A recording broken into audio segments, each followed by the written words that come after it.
अब तुम दोनों एक दूसरे के जुग जोड़ी बन गए हो। भगवान से आशीर्वाद लो और भगवान के बताए वो सातों वचन को पूरा करो। और हाँ, एक बात याद रखना, एक दूसरे के ऊपर में जरूर विश्वास रखना। मोरो डहाल ले बहुत बहुत आशीर्वाद।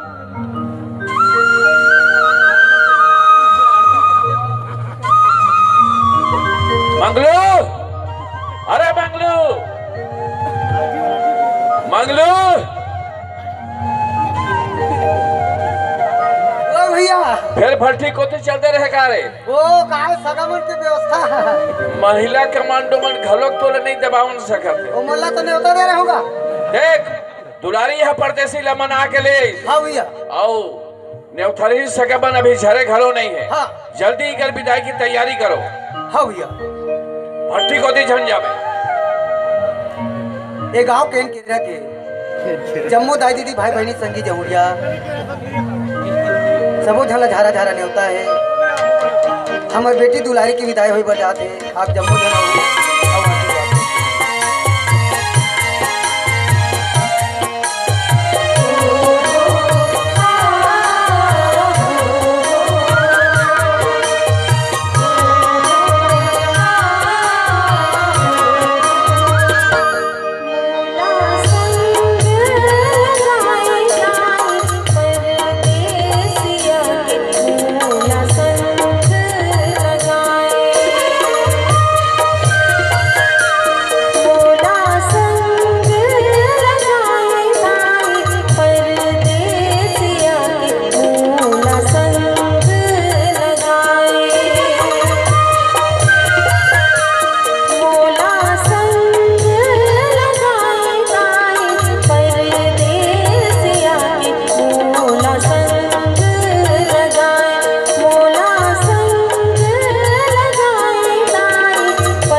कोमल सी नाजुक होती है बेटियां, इस पर से खुरदुरा हो तो रो देती है बेटियां।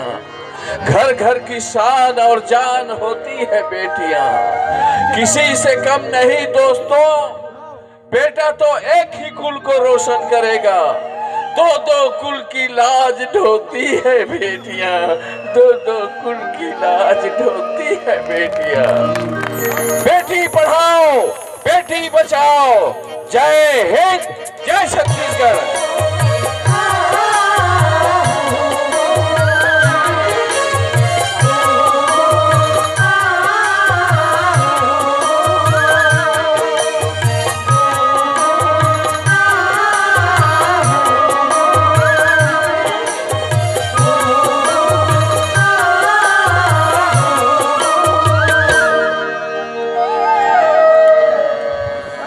ये रही मित्रों हमारे दुलारी के एक प्रस्तुति। एक बार जोरदार ताली हो जाए दुलारी के लिए।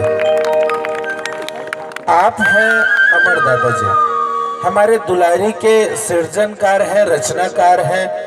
आप सबको बता देना चाहता हूं मित्रों, भारत भवन भोपाल के आप वरिष्ठ कलाकार रह चुके हैं। साथ ही साथ नई थिएटर दिल्ली के भी आप हबीब तनवीर जी के साथ वरिष्ठ कलाकार रहे हैं, और जिनको आप हिंदी के साथ साथ छत्तीसगढ़ी फिल्म में देखे हैं, और आज भी जिनकी छत्तीसगढ़ी फिल्मों के संग आप जोड़ते रहते हैं। छत्तीसगढ़ के ऐसे माटी के पूत, माटी के सपूत और लोक छाया परिवार के वरिष्ठ कलाकार आदरणीय अमर दादाजी के लिए एक बार जोरदार ताली हो जाए। आप हैं मीरा विश्वकर्मा जी, जिला आप मन पगली के रोल में देखते रहे हो। जितना सुंदर इनका अभिनय उतना ही खूबसूरत नृत्य। आप सबको बता देना चाहता हूं मित्रों, उतई के पास छाटक की रहवासी हैं, और साथ ही साथ अभी कक्षा 12वीं की छात्रा है। मीरा विश्वकर्मा जी के लिए जोरदार ताली हो जाए। ये रहा हमारा दुलारी का एक छोटा सा प्रयोगात्मक प्रस्तुति।